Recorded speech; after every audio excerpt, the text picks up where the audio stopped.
प्यारे विद्यार्थियों, कैसे हैं आप? मैं आशा करता हूं आप अच्छे होंगे और स्वस्थ होंगे। इस वीडियो में हम पढ़ेंगे यूनिट 3 अध्याय 4 गतिमान आवेश एवं चुंबकत्व, अध्याय 5 चुंबकत्व एवं द्रव्य। तो चलो शुरुआत करते हैं।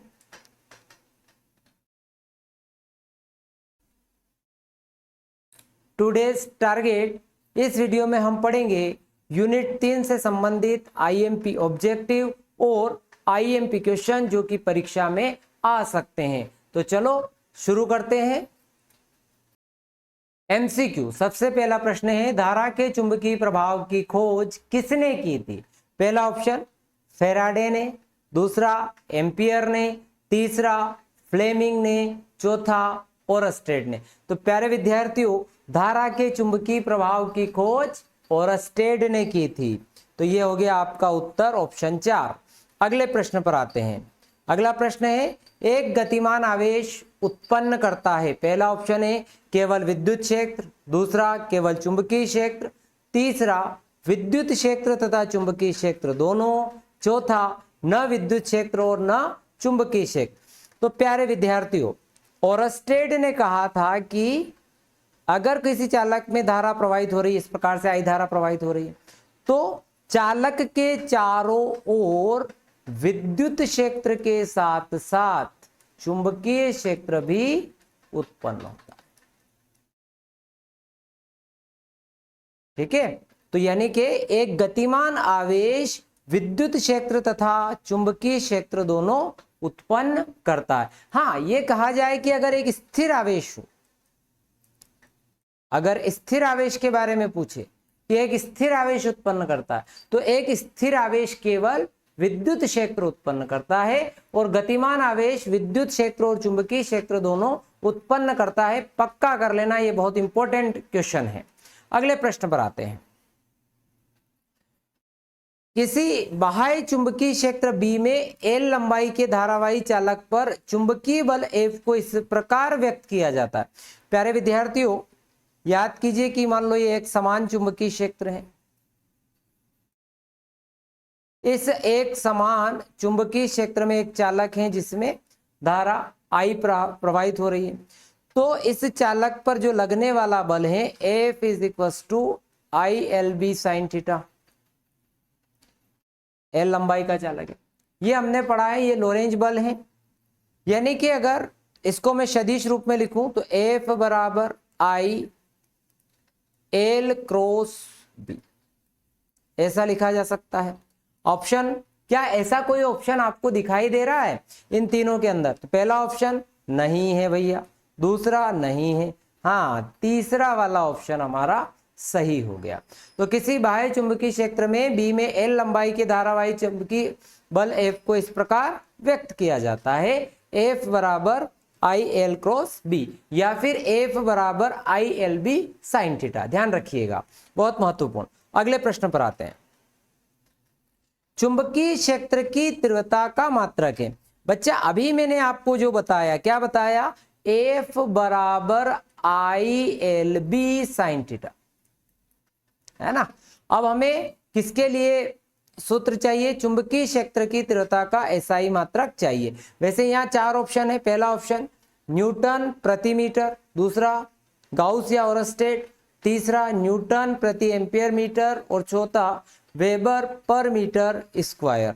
तो देखो, B बराबर हम लोग बात करें तो F अपॉन IL, बल का मात्रक न्यूटन, धारा का एम्पियर और इसका मीटर। तो न्यूटन प्रति एम्पियर मीटर इसका सही उत्तर है।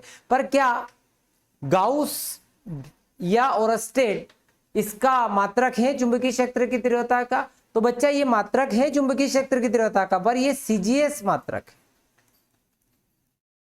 ठीक है, चुंबकीय क्षेत्र की तीव्रता के बहुत सारे मात्रक हैं, वो सब आपके दिमाग में होना चाहिए। मैं एक सूची बना देता हूं यहाँ पर, चुंबकीय क्षेत्र की तीव्रता के कौन कौन से मात्रक हैं जो आपको याद होना चाहिए।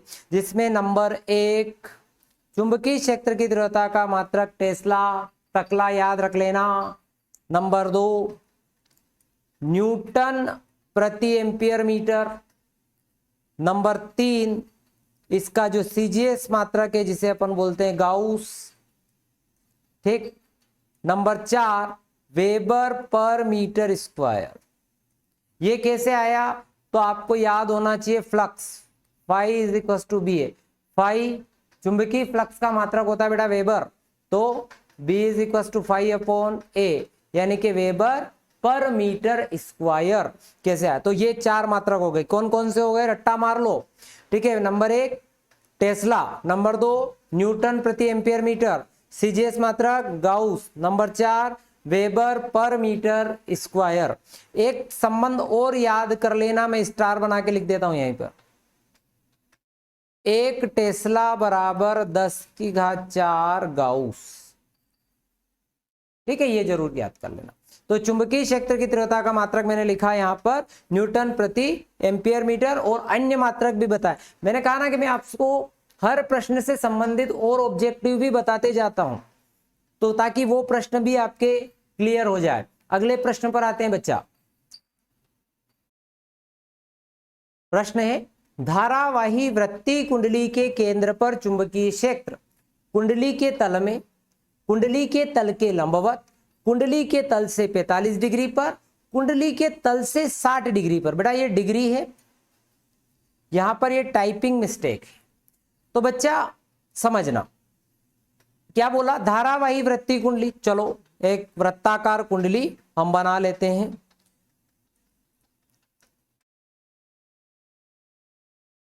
धारावाही वृत्ताकार कुंडली हम लोगों ने यहां पर ले ली, ठीक है बेटा। ये धारावाही वृत्तीय कुंडली, इस धारावाही वृत्तीय कुंडली के केंद्र पर यहां हमें चुंबकीय क्षेत्र, क्या लिखा, धारावाही वृत्तीय कुंडली के केंद्र पर चुंबकीय क्षेत्र किधर होगा? तो हम देखो समझना इस बात में, चुंबकीय क्षेत्र की दिशा बतानी है कुल मिलाकर। अब मान लो कि इस कुंडली में जो धारा है इस प्रकार से प्रवाहित हो रही है, यस, ठीक, ये आई धारा प्रवाहित। यहां पर आप बच्चा एक अल्पांश ले लो डीएल लंबाई का, ठीक। अब अल्पांश की दिशा वह होती है जो धारा की दिशा होती है, अल्पांश की दिशा वह होती है बेटा जो आपकी धारा की दिशा होती है, यानी कि हमारा अल्पांश इस तरफ है। अब आर ये इसकी दिशा इधर है। तो अब आपको एक चीज याद होना चाहिए कि चुंबकीय क्षेत्र की दिशा का निर्धारण बच्चा डीएल क्रॉस आर की सहायता से किया जाता है।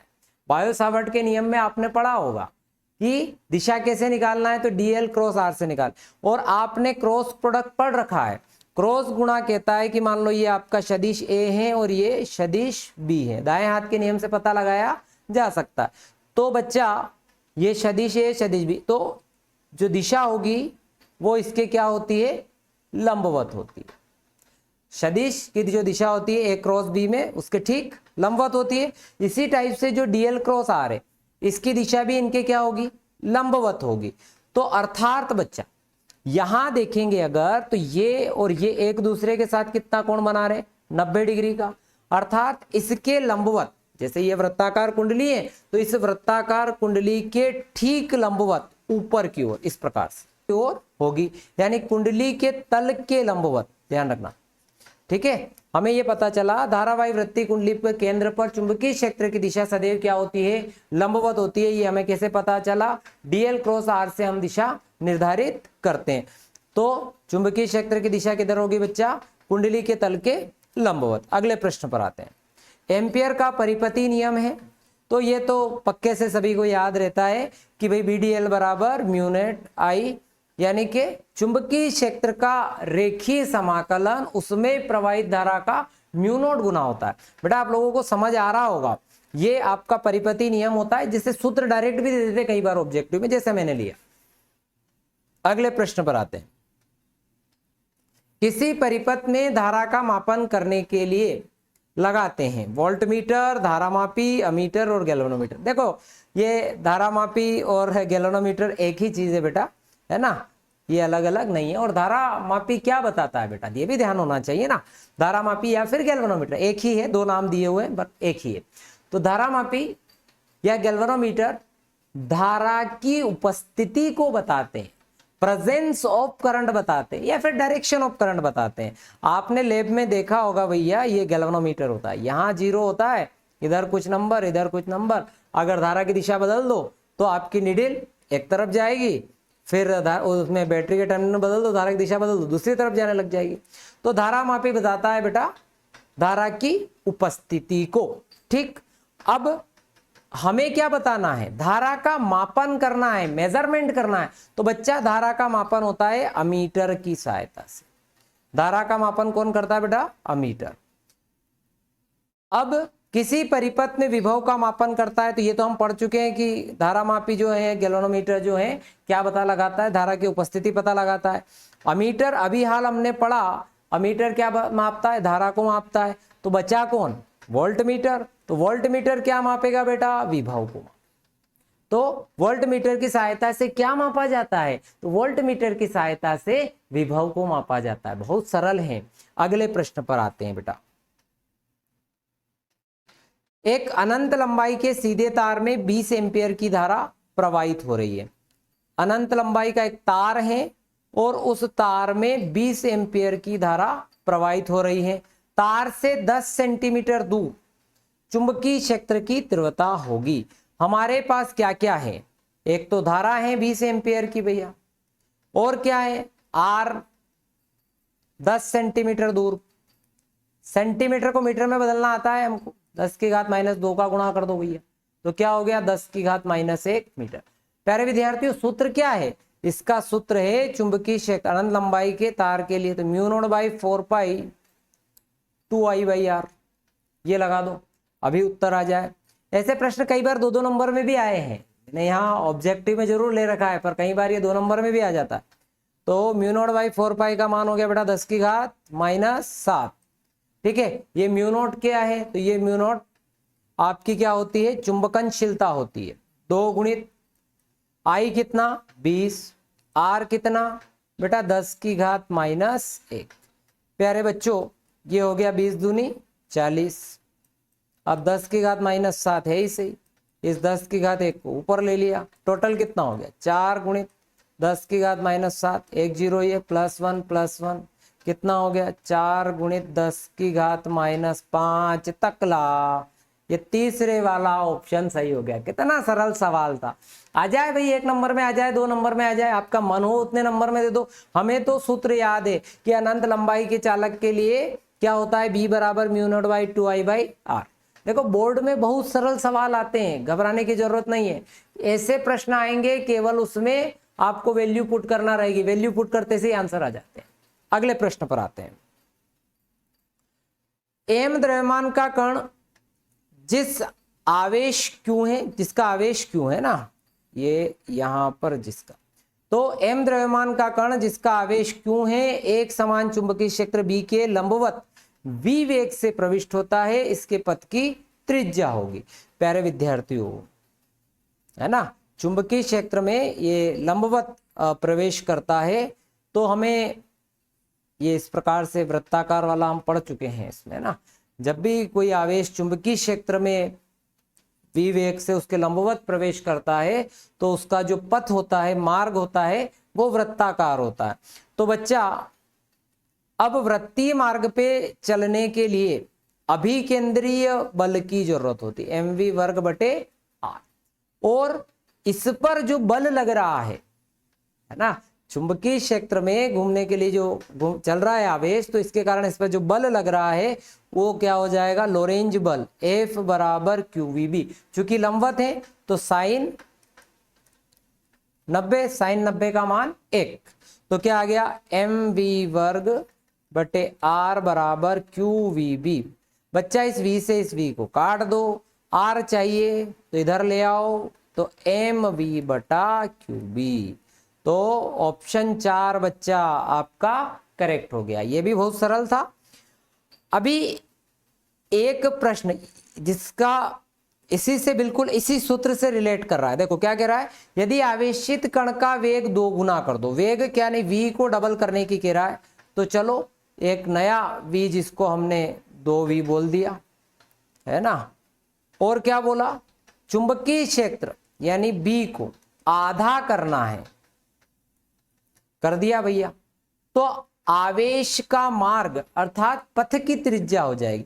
अभी ये जो सूत्र मैंने निकाला है त्रिज्या का, R बराबर mv बटा qv, बहुत सरल है। क्या कहा, वेग को क्या करने की कहा बेटा, 2 गुना, चलो कर दो 2 भी, है ना, और त्रिज्या चुंबकीय क्षेत्र को आधा। अब ये 2 ऊपर चला जाएगा तो क्या हो जाएगा, 2 दूनी 4 mv बटा qb। तो जो सूत्र हमारा त्रिज्या का पहले ये था, तो नई त्रिज्या क्या आ गई, r डैश बराबर 4r, अर्थात कितनी हो गई, 4 गुनी। तो बेटा चुंबकीय जो आदि आवेशित कण को 2 गुना और चुंबकीय क्षेत्र के मान को आधा कर दें तो आवेश के मार्ग में पथ की त्रिज्या हो जाएगी। तो पथ की त्रिज्या कितनी हो जाएगी, 4 गुनी हो जाएगी। अगले प्रश्न पर आते हैं। किसी एक समान चुंबकीय क्षेत्र में इलेक्ट्रॉन लंबवत प्रवेश करता है तो इलेक्ट्रॉन का पथ होगा। प्यारे विद्यार्थियों, बच्चों, मैंने अभी आपको बताया था, थोड़ी देर पहले मैंने कहा था कि जब भी एक समान चुंबकीय क्षेत्र में कोई इलेक्ट्रॉन या आवेश लंबवत प्रवेश करता है तो उसका मार्ग क्या होता है, वृत्ताकार होता है। ध्यान रखिएगा, जब भी एक समान चुंबकीय क्षेत्र में एक इलेक्ट्रॉन क्षेत्र के लंबवत प्रवेश करता है तो इलेक्ट्रॉन का पथ होगा, क्या होगा, वृत्ताकार होगा। एक टॉपिक से रिलेटेड है ये तीनों ऑब्जेक्टिव, इनमें से एक हाथ तो आ ही जाएगा। आगे बढ़ते हैं। किसी विद्युत परिपथ में अमीटर को श्रेणी क्रम में, वोल्टमीटर को समांतर क्रम में, दूसरा अमीटर को समांतर क्रम में, वोल्टमीटर को श्रेणी क्रम में, तीसरा अमीटर तथा वोल्टमीटर दोनों को श्रेणी क्रम में, अमीटर तथा वोल्टमीटर दोनों को समांतर क्रम में।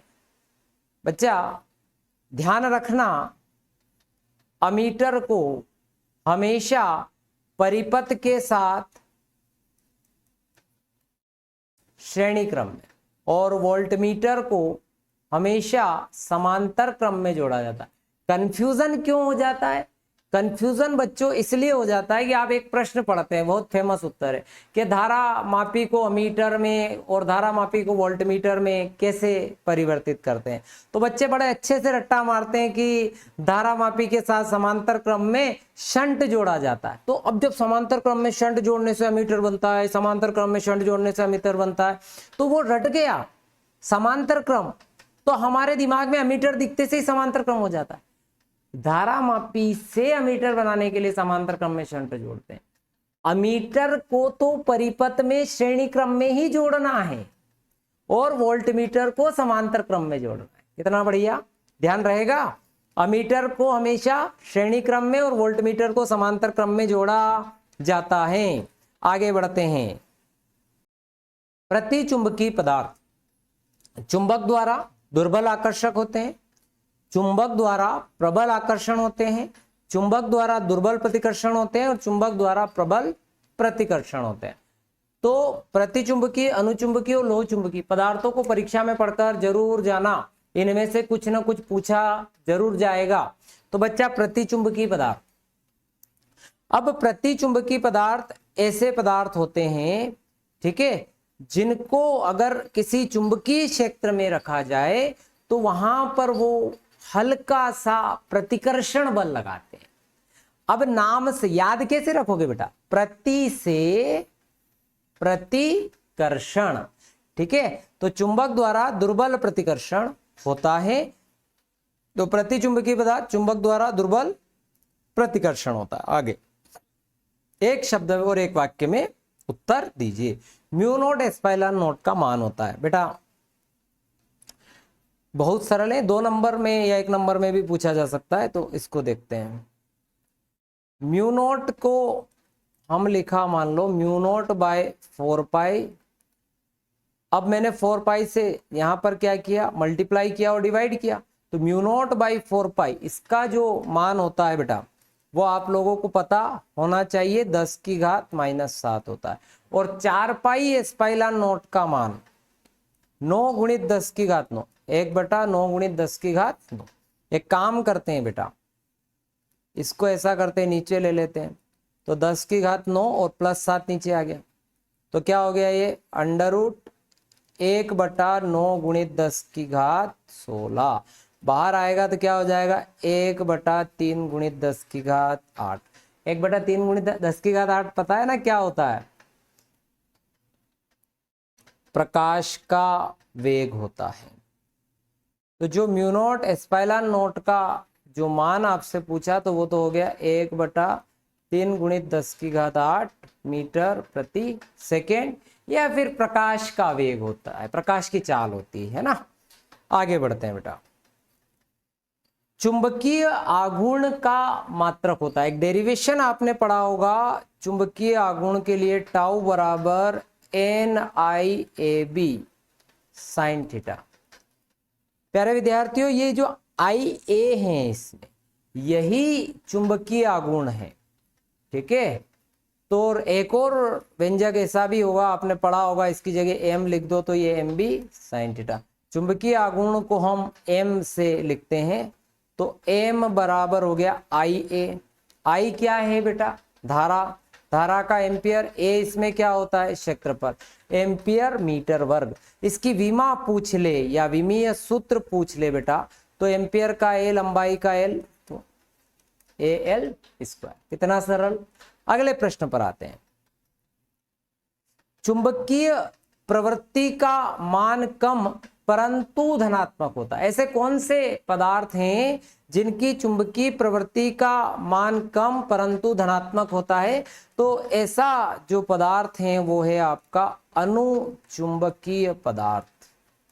अनुचुंबकीय पदार्थ की जो चुंबकीय प्रवृत्ति होती है वो कम होती है और धनात्मक होती है। अगला प्रश्न, प्रतिचुंबकीय पदार्थों की चुंबकन प्रवृत्ति होती है। तो बेटा ये अभी जो मैंने बताया अनुचुंबकीय में, तो अनुचुंबकीय में कम और धनात्मक, जबकि प्रतिचुंबकीय पदार्थों की चुंबकन प्रवृत्ति ऋणात्मक होती है।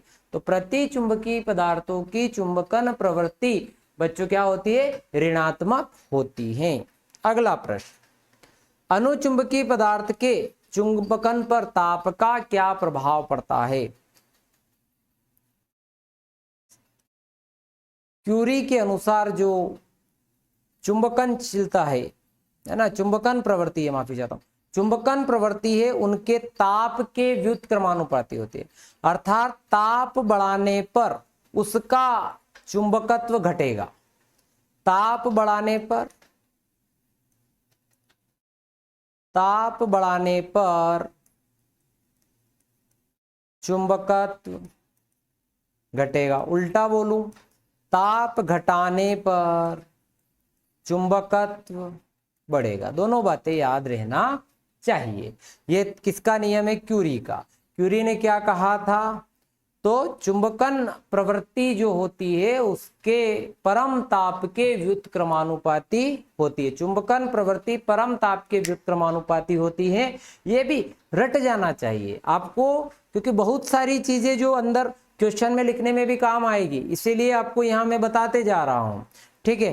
क्योंकि ये डिटेल्ड वीडियो नहीं है, ये परीक्षा की दृष्टि से बनाया गया है, तो इसमें आपको सारी चीजें याद नहीं भी हो सकती है पहले से, इसीलिए मैं इनको बताते हुए चल रहा हूं। आगे बढ़ते हैं बेटा।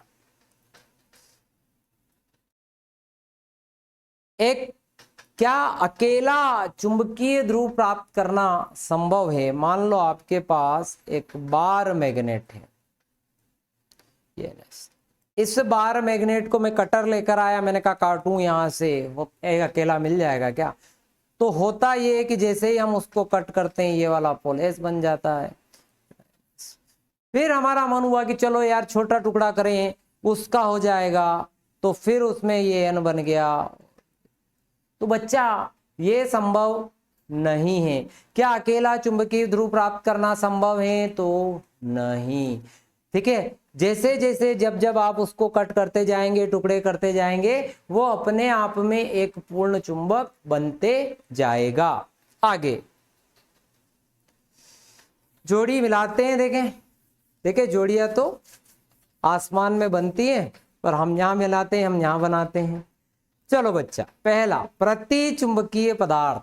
तो प्रतिचुंबकीय पदार्थ का देखते हैं, ढूंढते हैं। प्रतिचुंबकी से तो प्रतिचुंबकी को मिला नहीं सकते भैया, तो प्रतिचुंबकी का यहाँ उदाहरण दिया हुआ है, ये है तांबा।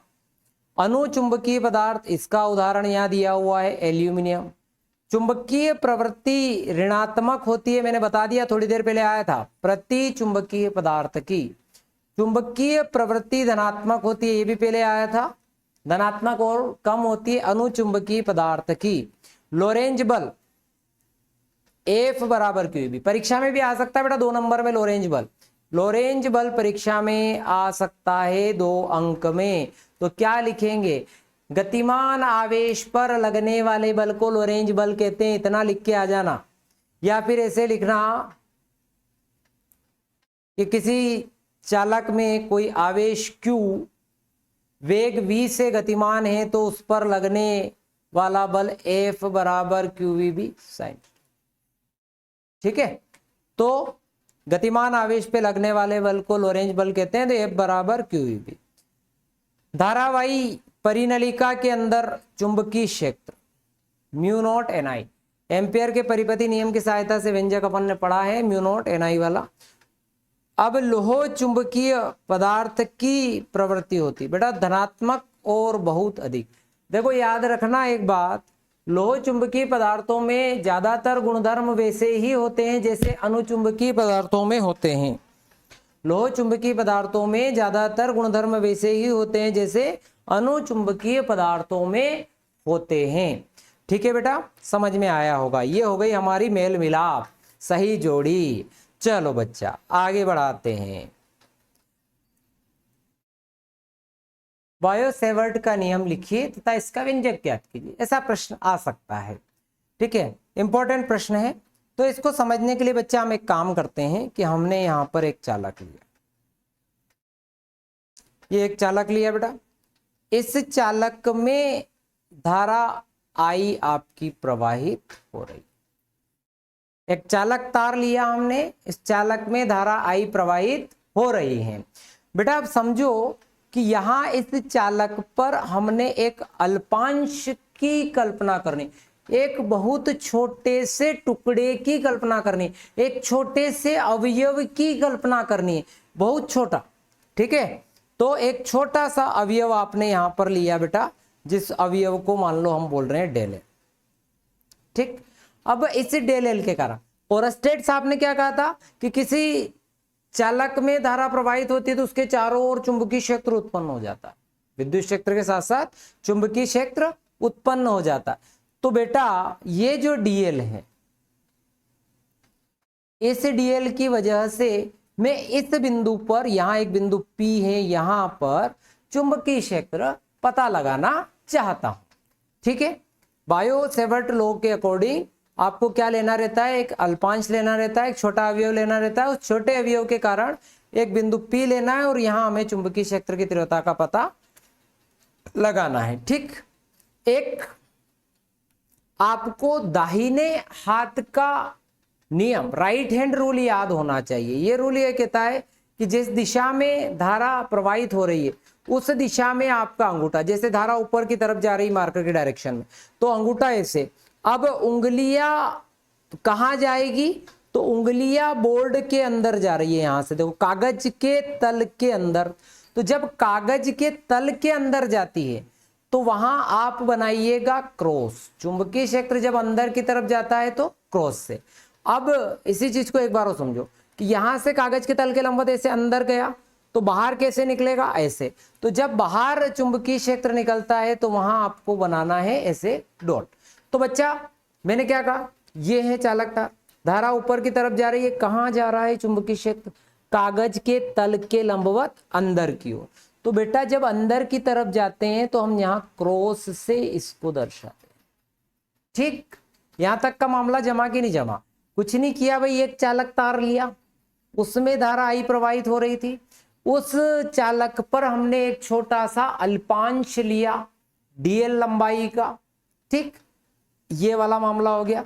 ये जो चालक तार है, इस चालक तार की लंबाई हमने ले ली बेटा एल, एल लंबाई का तार है। ठीक, अब हमें चाहिए चुंबकीय क्षेत्र, तो छोटे से अल्पांश की वजह से चुंबकीय क्षेत्र चाहते हैं।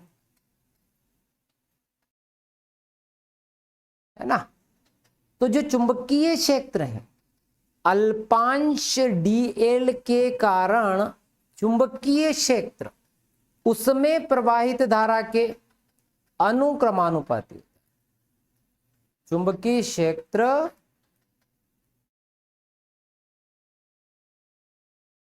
धारा के समानुपाती। पहला कि अल्पांश के कारण उत्पन्न चुंबकीय क्षेत्र उसमें प्रवाहित धारा के अनुक्रमानुपाती होता है। दूसरा, चुंबकीय क्षेत्र अल्पांश उस छोटे अवयव की लंबाई के समानुपाती होता है। ठीक, यानी कि लंबाई के समानुपाती, अल्पांश के छोटे अवयव dl के समानुपाती। मैं बहुत धीमी गति से पढ़ा रहा हूं, आप इनको लिख भी सकते हैं साथ साथ। अगर आपको लिखना हो ना कॉपी में तो भी वो भी कर सकते हैं। बिल्कुल कुछ भी लिखा हुआ नहीं है, कुछ भी नहीं है, तो वो विद्यार्थियों को भी लाभ मिलेगा। तो क्या हो जाएगा भैया, अल्पांश dl के कारण जो चुंबकीय क्षेत्र है, अब उसमें नंबर 1 चुंबकीय क्षेत्र उसमें जो प्रवाहित धारा है उसके समानुपाती होता है। छोटे अवयव dl के समानुपाती होता है। तीसरा पॉइंट, अब बेटा ये दूरी को मैं r मान रहा, अल्पांश को इस बिंदु P तक जो लाइन मिला रही है उस दूरी को हम r मान के चलते हैं। तो बेटा dB समानुपाती, यानी मैं कहूं कि जो चुंबकीय क्षेत्र है वो अल्पांश को बिंदु से मिलाने वाली, है ना, जो दूरी है, दूरी के वर्ग के व्युत्क्रमानुपाती होता है। अल्पांश को बिंदु P से मिलाने वाली दूरी के वर्ग के व्युत्क्रमानुपाती होता है। अब ये जो बेटा अल्पांश हैं, ये अल्पांश यहां कोण बना रहा है थीटा। अल्पांश इस r के साथ जो कोण बना रहा है वो कितना है, थीटा। तो अल्पांश जो है बच्चा, ठीक है, तो क्या हो जाएगा, साइन के समानुपाती होता है। चुंबकीय क्षेत्र की तीव्रता अल्पांश और अल्पांश को बिंदु P से मिलाने वाली रेखा के बीच बने कोण की जा यानी कि साइन के समानुपाती होता है। ये 4 फैक्टर हैं जो कि बायो सेवर्ट के प्रयोग पर आधारित हैं। उन्होंने 4 पॉइंट दिए जो महत्वपूर्ण है। चारों पॉइंट अपने को परीक्षा में लिखना है कि भाई dl पर लगने वाला चुंबकीय क्षेत्र, नंबर 1 चुंबकीय क्षेत्र क्या होगा, प्रवाहित धारा के अनुक्रमानुपाती होगा, अल्पांश की लंबाई के समानुपाती होगा, दूरी के वर्ग के व्युत्क्रमानुपाती होगा, और अल्पांश और बिंदु P को मिलाने वाली रेखा के बीच बने कोण के साइन के समानुपाती होगा, या जा के समानुपाती होता, साइन को जा भी बोलते हैं, ध्यान रखना। अब इन चारों को मिला लेते हैं।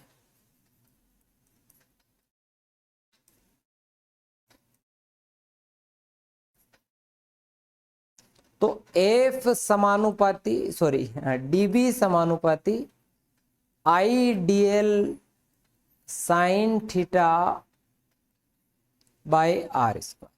बेटा समानुपाती के चिन्ह को हटा दो, यहां के एक नियतांक आ जाएगा, ideal sine theta by r। हमारे पास आया बच्चा dB बराबर के आइडियल साइन थीटा बटे r1। बच्चा अगर मैं इस k की बात करूं तो इस k का मान मात्रकों की पद्धतियों पर निर्भर करता है, और अगर मैं SI पद्धति में इसकी बात करूं तो SI पद्धति में बेटा इस k का मान μ0 बटे 4 पाई होता है। तो dB बराबर μ0 बटे 4 पाई आइडियल साइन थीटा बटे r वर्ग। अब इस μ0 बाई 4 पाई का भी बेटा मान होता है, वो भी आपको याद होना चाहिए। कि ये जो म्यू नॉट बाई 4 पाई है इसका मान होता है 10 की घात -7। ये म्यू नॉट क्या है? तो वायु या निर्वात में चुंबकनशीलता है। ये म्यू नॉट जो मैं लिख रहा हूं ये क्या है?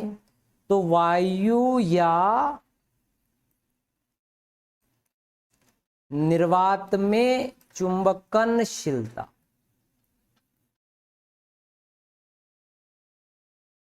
ठीक है बेटा।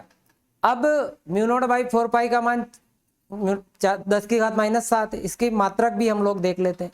इस dB के साथ r का गुणा कर दो तो dB r वर्ग बटे आइडियल 10 की घात -7। dB की जगह में चाहूं तो क्या लिख सकता हूं? तकला टेस्ला मीटर वर्ग, इसका एम्पियर और मीटर, इससे कैंसिल कर दो मीटर से मीटर, तो क्या आ जाएगा? 10 की घात -7 टेस्ला मीटर पर एम्पियर। अच्छा, और भी कुछ हो सकता है क्या मात्रक में? तो बिल्कुल हो सकता है बेटा। ये आपका व्यंजक तो यहां खत्म कर दिया मैंने, ये ऑब्जेक्टिव की दृष्टि से फिर बता रहा हूं और कुछ चीजें और।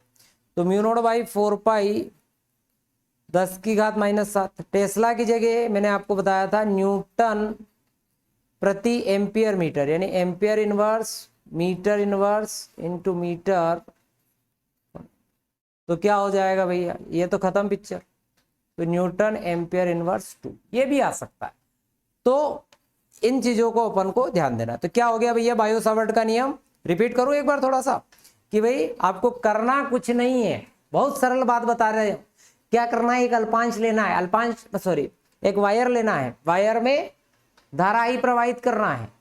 वायर लेना है, वायर में धारा ही प्रवाहित करना है। वायर मतलब चालक, चालक में धारा ही प्रवाहित करना है। अब उस चालक पर एक अल्पांश लेना है, छोटा सा अवयव लेना है, ठीक, और r दूरी पर एक बिंदु P ले लेना। उस बिंदु P पर आपको चुंबकीय क्षेत्र की तीव्रता ज्ञात करनी है। और मैंने दो चीजें और सिखाई है यहां पर। जब चुंबकीय क्षेत्र अंदर की ओर जाए तो क्रॉस बनाना, बाहर की ओर जाए तो डॉट बनाना। ठीक, बना दिया। अब जो चुंबकीय क्षेत्र होगा उसमें प्रवाहित धारा के अनुक्रमानुपाती होता है 1 पॉइंट, अल्पांश या फिर छोटे अवयव की लंबाई dl के समानुपाती होता है, दूरी के वर्ग के व्युत्क्रमानुपाती होता है, और साइन के अनुक्रमानुपाती होता है। सभी को मिलाया तो ये आया, और इसके का मान म्यू नॉट बाई 4 पाई होता है। ये हमने लिख दिया, ये हो गया आपका काम। ये वैसा ही है जैसे पहली यूनिट में कूलॉम लॉ होता है, कूलॉम का नियम होता है, वैसे ही यहाँ बायो सेवर्ट का नियम है, पक्का करना। अब इस बायो सेवर्ट के नियम का सदिश रूप परीक्षा में आ जाए, इसका सदिश रूप लिखिए, और आया हुआ ये 2 मार्क में आने की संभावना बनती है भाई, 2 अंक में आ सकता है बायो सावर्ट के नियम का सदिश रूप, पहले आया हुआ है। तो dB बराबर mu naught by 4 pi ideal sine theta by R वर्ग, ये हमारा पड़ा हुआ है बेटा। अब मुझे ये बताओ कि चुंबकीय क्षेत्र एक सदिश राशि है, ध्यान रखना है, ये भी एक ऑब्जेक्टिव बन गया कि चुंबकीय क्षेत्र कौन सी राशि है? तो चुंबकीय क्षेत्र एक सदिश राशि है। अब मैंने आपको एक तरीका, शायद आपको वीडियो बनाया हो, मैंने पहली यूनिट में समझाया हो, तो कूलॉम के नियम में जब सदिश रूप लिखते थे तो मैंने तरीका बताया था, फिर बता रहा हूं। हमारे पास जो दूरी होती है उसके ऊपर टोपी पहना दो, ये एक सरल ट्रिक है जिसको बच्चे को दिमाग में सदिश का और कोई तरीका याद नहीं, वो ये करके आ जाना तो कुछ तो मिलेगा, नी मामा से काना मामा। ठीक, तो बच्चा mu naught by 4 pi ideal sine theta बटे आर वर्ग। प्यारे विद्यार्थियों, हमने एकांक सदिश का सूत्र पढ़ रखा है, वो क्या होता है? r by magnitude of r, यानी कि r बटा r लिख सकते हैं उसको। तो क्या हो जाएगा सूत्र? Mu naught by 4 pi ideal sine theta, ये हो गया r क्यूब,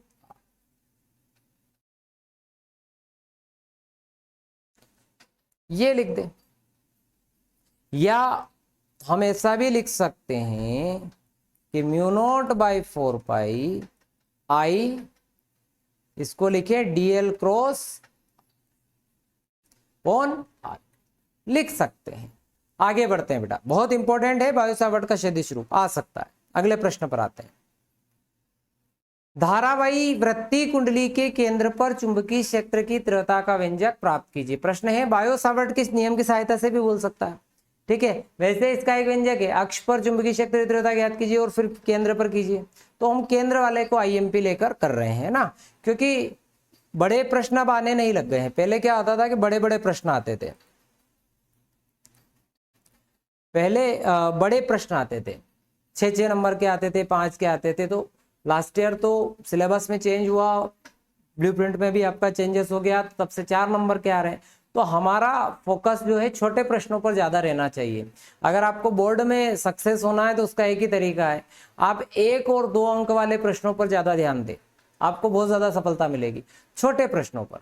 तो मैंने यहाँ जो प्रश्न लिए हैं ज्यादातर वही लिए हैं जो बहुत ज्यादा आईएमपी है और आपको लाभ पहुंचा है। तो धारावाही वृत्तीय कुंडली के केंद्र पर चुंबकीय क्षेत्र की तीव्रता ज्ञात कीजिए। तो चलो हम एक वृत्ताकार कुंडली यहां पर कल्पना कर लेते हैं भैया। ये एक वृत्ताकार कुंडली है, ठीक। अब आर त्रिज्या की एक कुंडली है,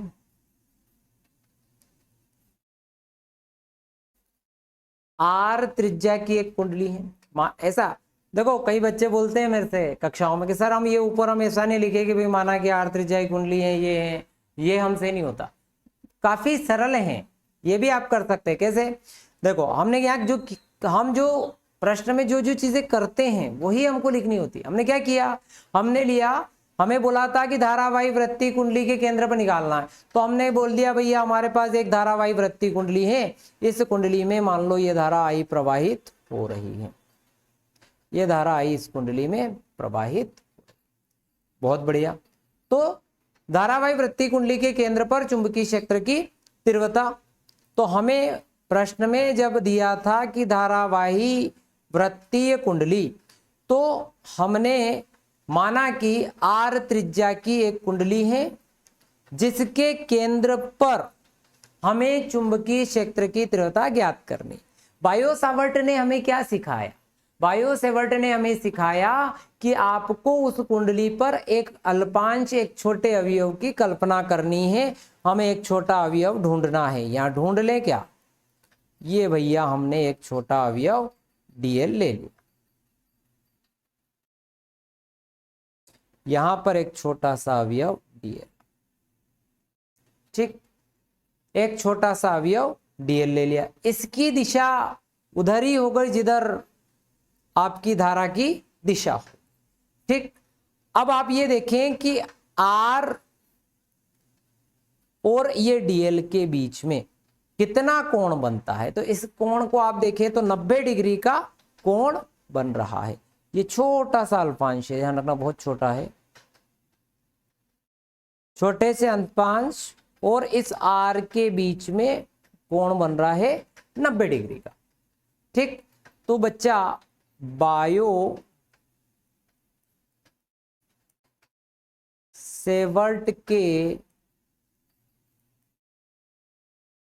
नियमानुसार क्या होगा, डीबी बराबर, है ना, डीएल के लिए चुंबकीय क्षेत्र निकाल रहे बेटा, mu naught by 4 pi ideal sine theta बटे आर। हमारे पास थीटा 90 डिग्री, यहां पर समझ लोगे तो काम खत्म, पूरा डेरिवेशन हो चुका है। इस अल्पांश, क्योंकि अल्पांश बहुत छोटा, और मैंने कहा कि अल्पांश की दिशा किधर लोगे, जिधर धारा की दिशा होगी। तो इसकी थोड़ी सी रिवर्स इस तरह से बना लो आप, है ना। तो अल्पांश की दिशा वह मानी जाएगी जो धारा की दिशा होगी, है ना। मैं इसको क्लियर बना देता हूं थोड़ा सा। ये यहां है आपका अल्पांश डीएल, चूंकि धारा की दिशा इधर है तो मैं अल्पांश की दिशा भी इधर ही रहेगी आपकी, इस तरह। यहां जो कोण बन रहा है वो 90 डिग्री का बन रहा है। तो क्या रखूं बेटा, यहां mu naught by 4 pi ideal sine 90/r। Sine 90 का मान होता है बेटा म्यू नॉट बाई 4 पाई, एक होता है साइन 90 का मान बटे आर वर्ग। ये आया डीबी। किसकी वजह से आया ये डीबी? तो अल्पांश डीएल के कारण है ना। यहां लिख देना, क्या लिखोगे कि बायो सावर्ट के नियम की सहायता से अल्पांश डीएल के कारण चुंबकीय क्षेत्र। पर क्या मुझे केवल एक अल्पांश के लिए चुंबकीय क्षेत्र चाहिए कि पूरी कुंडली के लिए चाहिए? भाई मुझे तो पूरी कुंडली के लिए चाहिए। तो धारावाही वृत्ताकार कुंडली के कारण चुंबकीय क्षेत्र, अब पूरी कुंडली का निकाल रहे बेटा,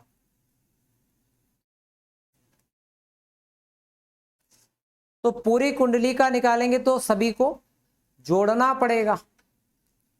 जितने भी डीबी इस पूरी कुंडली पर आ रहे हैं, ऐसे बहुत सारे अल्पांश हमने ले लिए मान लो, तो सभी का निकालेंगे तो सभी का क्या हो जाएगा? सम हो जाएगा, योग हो जाएगा। तो सिग्मा डीबी, सिग्मा यहां क्या आया था? Mu naught by 4 pi IDL बटे आर वर्ग। Mu naught by 4 pi IDL बटे आर वर्ग। बेटा ये जो म्यू नॉट बाई 4 पाई है आई बाई आर वर्ग है। देखो इसमें धारा तो नियत रहेगी, धारा तो बदल नहीं सकती, धारा आई फिक्स है, धारा आई फिक्स है। इसमें म्यू नॉट बाई 4 पाई का मान 10⁻⁷ फिक्स है और त्रिज्या भी फिक्स है। तो क्या बदल सकता है? केवल डीएल बदल सकता है बच्चा। तो mu naught by 4 pi I by R वर्ग के अंदर बचा सिग्मा डीएल। अब बेटा ये डीएल डीएल डीएल डीएल मिलाकर क्या बनेगा? परिधि। पूरा घूम जाओ ना डीएल लेकर, तो क्या बनेगा? वृत्त की परिधि। तो सिग्मा डीएल की जगह बेटा मैं क्या लिख सकता हूं? सिग्मा डीएल की जगह आप लिख सकते हैं 2 पाई आर, वृत्त की परिधि 2 पाई आर वर्ग से ये आर कैंसल, तो क्या आ गया? और इस पाई से ये पाई और 2 से 2 दूनी 4, तो mu not I by 2r। ये हो गया आपका चुंबकीय क्षेत्र B। वृत्ताकार धारावाही कुंडली के केंद्र पर चुंबकीय क्षेत्र की तीव्रता तो B बराबर mu not I by 2r। याद रखना, परीक्षा में आ सकता है। अगला प्रश्न, एम्पियर का परिपथी नियम लिखिए। बहुत बढ़िया प्रश्न है। आईएमपी मोस्ट, मैं 2 नंबर में ही इसको सजेस्ट कर रहा हूं, मोस्ट आईएमपी। मान लो हमारे पास एक सीधा चालक तार है ना, हमारे पास एक चालक तार है, ये आपके पास एक चालक तार है। इसको थोड़ा रंग बिरंगा कर देते हैं भैया, है ना। चल, हमारे पास ये एक चालक तार है। इस चालक तार में धारा आई प्रवाहित हो रही। इस चालक तार में धारा आई प्रवाहित हो रही है। अब ओरस्टेड साहब की बात में तो बार बार याद आती है कि किसी चालक में धारा प्रवाहित होती है तो उसके चारों ओर चुंबकीय क्षेत्र उत्पन्न हो जाता है। तो क्या इसके चारों ओर चुंबकीय क्षेत्र उत्पन्न होगा? तो हाँ, बिल्कुल होगा। तो इसके चारों ओर चुंबकीय क्षेत्र उत्पन्न कर देते हैं। ये इस तरह से इसके चारों ओर चुंबकीय क्षेत्र बन गया। इसको भी रंग बिरंगा कर दिया तो चुंबकीय क्षेत्र बन गया एम्पियर के। अब इस चालक तार के चारों ओर क्या उत्पन्न हो गया बेटा? चुंबकीय क्षेत्र उत्पन्न हो गया। अब परिभाषा बनाते हैं, है ना, कथन बनाते हैं। तो एम्पियर के परिपथी नियम के अनुसार क्या कहना चाहता है कि किसी बंद परिपथ में, ये परिपथ क्या है? बंद है। यहां इस पर हम वही एक छोटा सा टुकड़ा डीएल लेंगे। ठीक है, जैसे पहले अध्याय में गाउस का नियम है वैसे ही इस वाले अध्याय में एम्पियर का नियम है। ठीक है, तो क्या कहना चाह रहा है भैया ये कि ये जो डीएल है ना बंद परिपथ में, किसी बंद परिपथ में चुंबकीय क्षेत्र का बंद, तो समाकलन को हमने बंद लगाया, चुंबकीय क्षेत्र का रेखीय समाकलन उस चालक में प्रवाहित धारा, उस चालक में प्रवाहित धारा का म्यू नॉट गुना होता है। एम्पियर के परिपति नियम के अनुसार किसी चालक का रेखीय समाकलन, एम्पियर के परिपति नियमानुसार किसी चालक का रेखीय समाकलन उस चालक में प्रवाहित धारा का म्यू नॉट गुना होता है। ये धारा है ना, तो प्रवाहित धारा का म्यू नॉट, ये क्या हो गया, चुंबकीय क्षेत्र का रेखीय समाकलन। तो एम्पियर के परिपति नियमानुसार किसी बंद पृष्ठ का, किसी बंद पृष्ठ में है ना चुंबकीय क्षेत्र का, चुंबकीय क्षेत्र का रेखीय समाकलन उस चालक में प्रवाहित धारा का म्यू नॉट गुना होता है। ये पक्के से याद होना चाहिए। वैसे सिद्ध करने के लिए भी कभी कभी याद दे देता है कि सिद्ध कीजिए प्रूफ, तो प्रूफ तो इसका काफी इजी है। ठीक है, थोड़ा सा मैं बता देता हूं आप लोगों को। ठीक है, वैसे आएगा नहीं, फिर भी देख लो।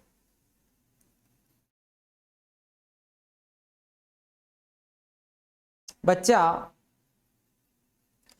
हमारे पास यहां पर है बीडीएल,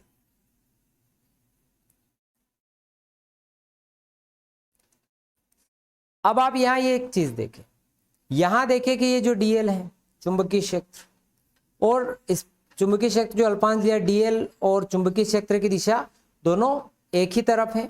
अर्थात हम अगर इसको मैं ऐसे लिखूं बीडीएल कोस थीटा, अगर हम इसको लिखते हैं तो थीटा हमारे पास बी और डीएल की दिशा दोनों एक ही है, तो ये हो गया कोस 0, तो बी डीएल। तो बच्चा बी नियतांक और यहां आ गया हमारे पास डीएल, डीएल डीएल मिलाकर एक प्रकार से वो क्या बन जाएगी, परिधि।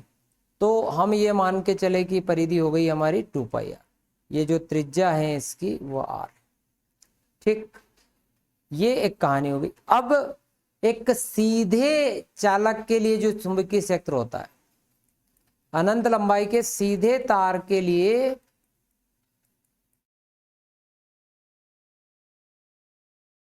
चुंबकीय क्षेत्र की तीव्रता का जो व्यंजक होता है वो होता है b बराबर म्यू नॉट बाई 4π 2I/r। ये गाउस उसे बायो-सेवर्ट के नियम से निकाला जाता है। तो ये b का जो मान है वो यहां रख दिया, तो म्यू नॉट बाई 4π 2I/r, 2 पाई से पाई कैंसल, 2 दूनी 4 और 2 एकम 2, इससे कैंसल, r से r कैंसल, बच क्या गया म्यू नॉट आई। पर बेटा प्रूफ इसका आना नहीं है, थोड़ा मुश्किल है प्रूफ आना, पर हाँ एम्पियर का परिपति नियम जरूर आ सकता है कि एम्पियर का परिपति नियम लिखिए। और धारामापी को अमीटर में परिवर्तित करने की विधि का वर्णन कीजिए।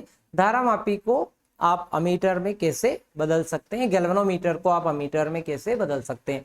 पहले तो हमें पता होना चाहिए कि ये जो डिवाइस है धारामापी, ये किस काम में आता है।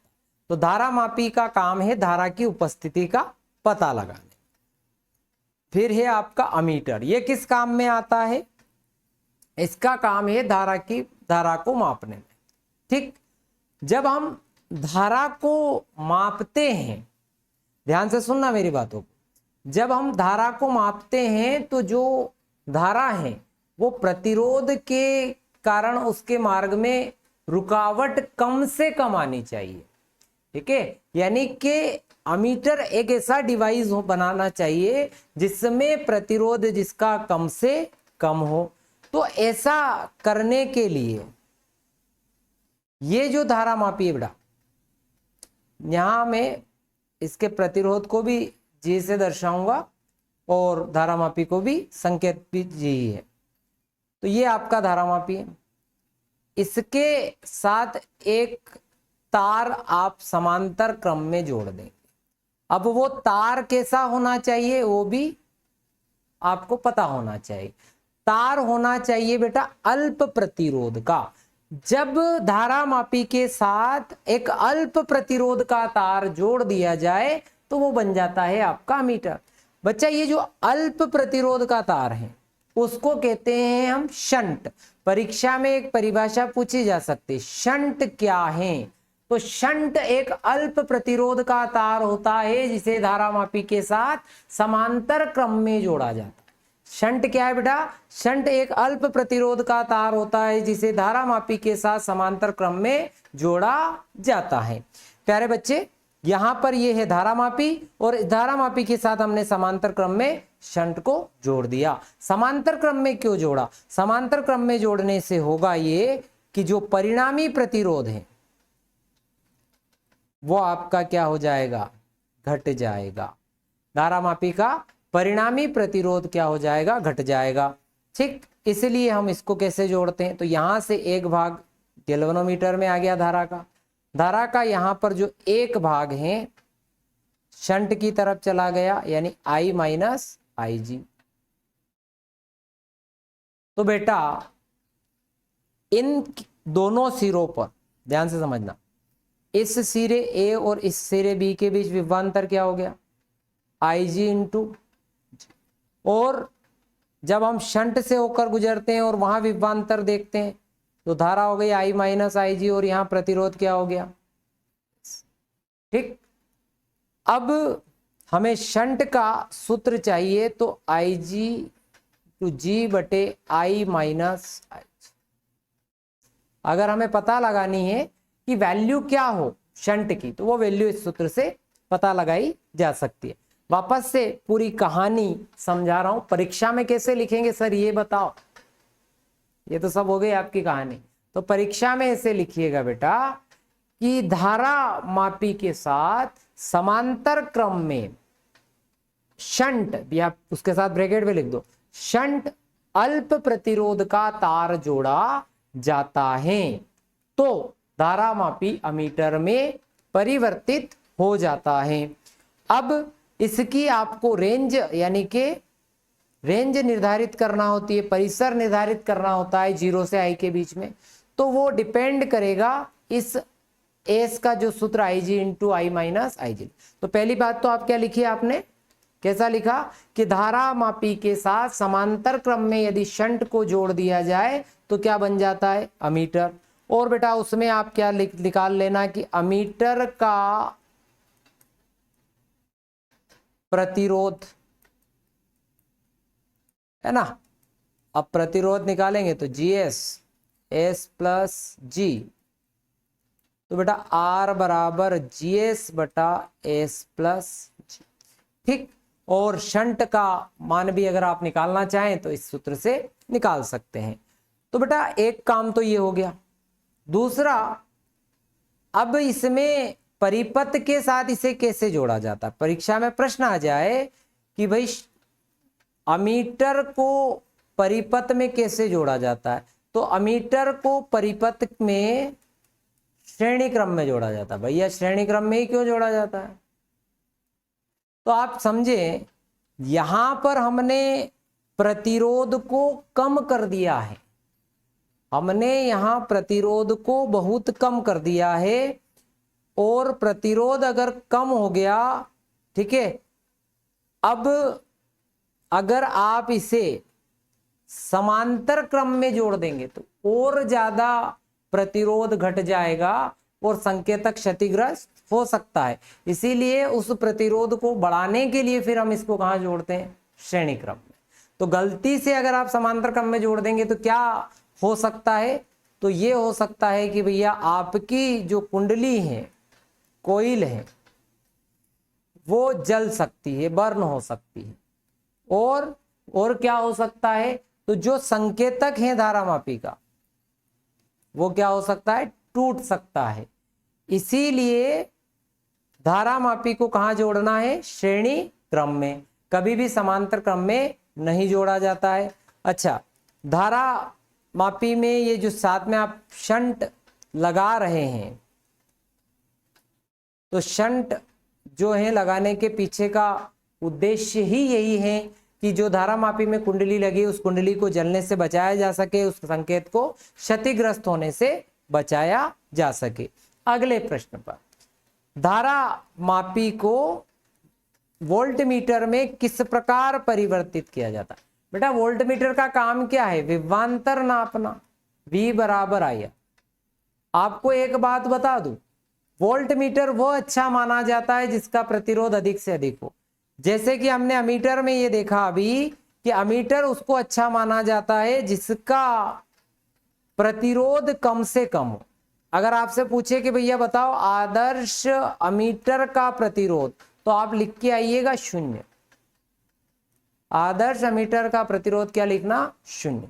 तो उसी प्रकार से वोल्टमीटर कौन सा अच्छा?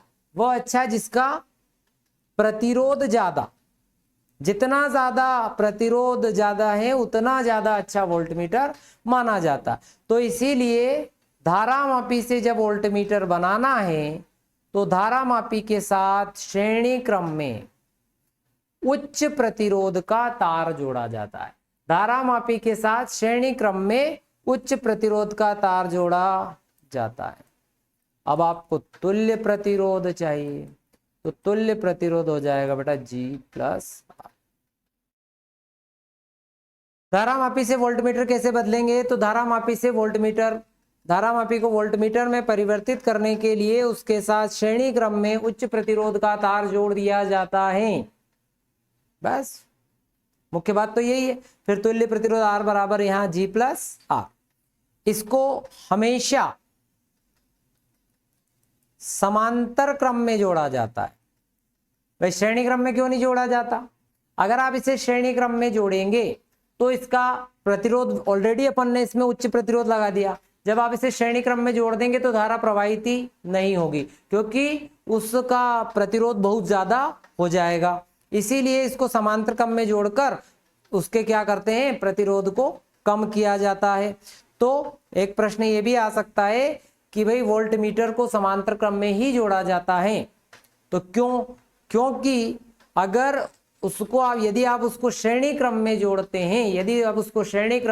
हैं, तो परिपथ का परिणामी प्रतिरोध बहुत अधिक हो जाएगा। परिणामी प्रतिरोध बहुत अधिक हो जाएगा और धारा क्या हो जाएगी? 0 हो जाएगी। एक छोटा प्रश्न भी आ सकता है। तो वापस प्रश्न पर लौटता हूं, धारा मापी को वोल्टमीटर में कैसे बदलोगे? बोलो।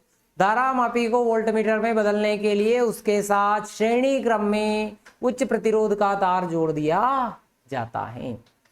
ठीक, इसका तुल्य प्रतिरोध हमने निकाल लिया। अब इसकी आदर्श अगर मैं बात करूं वोल्टमीटर की, तो आदर्श वोल्टमीटर का प्रतिरोध होना चाहिए अनंत। ठीक, अंतर दोनों के बीच में परीक्षा में आ जाए, ये अमीटर और वोल्टमीटर में अंतर लिखिए। तो अमीटर और वोल्टमीटर में पहला अंतर तो यही कि अमीटर का काम है धारा मापन में, वोल्टमीटर का जो काम है वो है विभवांतर को मापने में। इसकी सहायता से धारा को मापा जाता है, इसकी सहायता से विभवांतर को नापा जाता है। यह परिपथ में श्रेणी क्रम में जोड़ा जाता है, यह परिपथ में समांतर क्रम में जोड़ा जाता है। आदर्श अमीटर का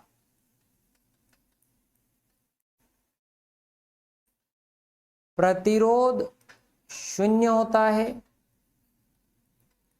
आदर्श वोल्टमीटर का प्रतिरोध अनंत होता है। ठीक, एक पॉइंट और बना सकते हैं आप चाहें तो। क्या बना सकते हैं कि धारा मापी के साथ समांतर क्रम में शंट जोड़ने से, धारा मापी के साथ समांतर क्रम में शंट जोड़ने से अमीटर बनता है, और धारा मापी के साथ श्रेणी क्रम में उच्च प्रतिरोध का तार जोड़ने पर वोल्टमीटर बनता है। ये अंतर भी आप परीक्षा में लिखा जा सकता है। अगले प्रश्न पर आते हैं बेटा। चुंबकीय क्षेत्र रेखाओं के गुण लिखिए। देखो, चुंबकीय क्षेत्र रेखाओं में कुछ समानता विद्युत क्षेत्र रेखाओं की तरह ही है।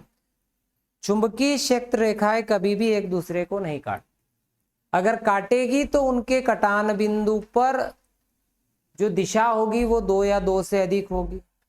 उनके कटान बिंदु पर 2 या 2 से अधिक दिशाएं होगी, जो कि संभव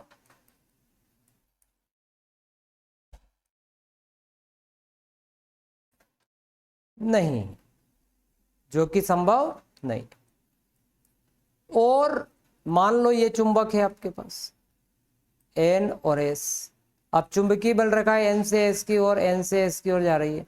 यहां जो स्पर्श रेखा है, जो स्पर्श रेखा खींची जाती है वो क्या बताती है? चुंबकीय क्षेत्र की दिशा बताती है। और एक और कहानी अपने को दिमाग में होना चाहिए, हमने वहां ये पढ़ा था कि जो विद्युत क्षेत्र रेखाएं हैं वो खुला वक्र होती है, जबकि चुंबकीय क्षेत्र रेखाएं बंद वक्र होती है। यानी ये जैसे बाहर की ओर अगर N से S की ओर जा रही है तो अंदर S से N की ओर आती है।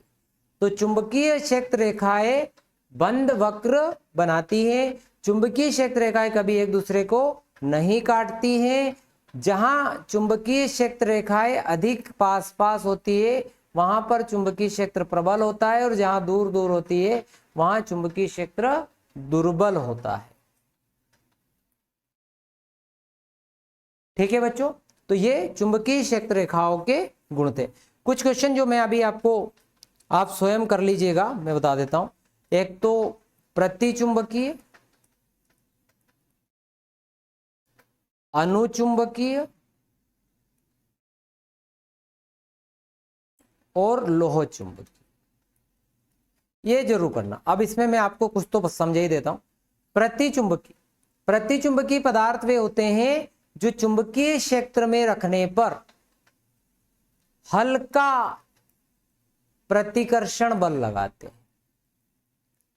अनुचुंबकीय पदार्थ वे होते हैं जिन्हें चुंबकीय क्षेत्र में रखने पर हल्का आकर्षण बल लगाते हैं। और लोह चुंबकीय पदार्थ वे होते हैं जिन्हें चुंबकीय क्षेत्र में रखने पर प्रबल आकर्षण बल लगाते हैं। प्रति चुंबकीय पदार्थ की जो चुंबकीय प्रवृत्ति होती है वो ऋणात्मक होती है। अनुचुंबकीय पदार्थों की धनात्मक और कम होती है। प्रबल लोह चुंबकीय पदार्थ की अधिक होती है और धनात्मक और अधिक होती है। तो ये कुछ पॉइंट्स मैंने आपको बता दिए, पर फिर भी आप इसकी स्टडी कर लेना, प्रतिचुंबकीय, अनुचुंबकीय, लोह चुंबकीय में अंतर। ठीक है, तो बच्चा अगर आपको वीडियो पसंद आया हो तो चैनल को सब्सक्राइब कर लेना, अपने दोस्तों के साथ शेयर करना मत भूलना। आगे भी इसी प्रकार के वीडियो के लिए हमारे साथ बने रहिए। Thank you.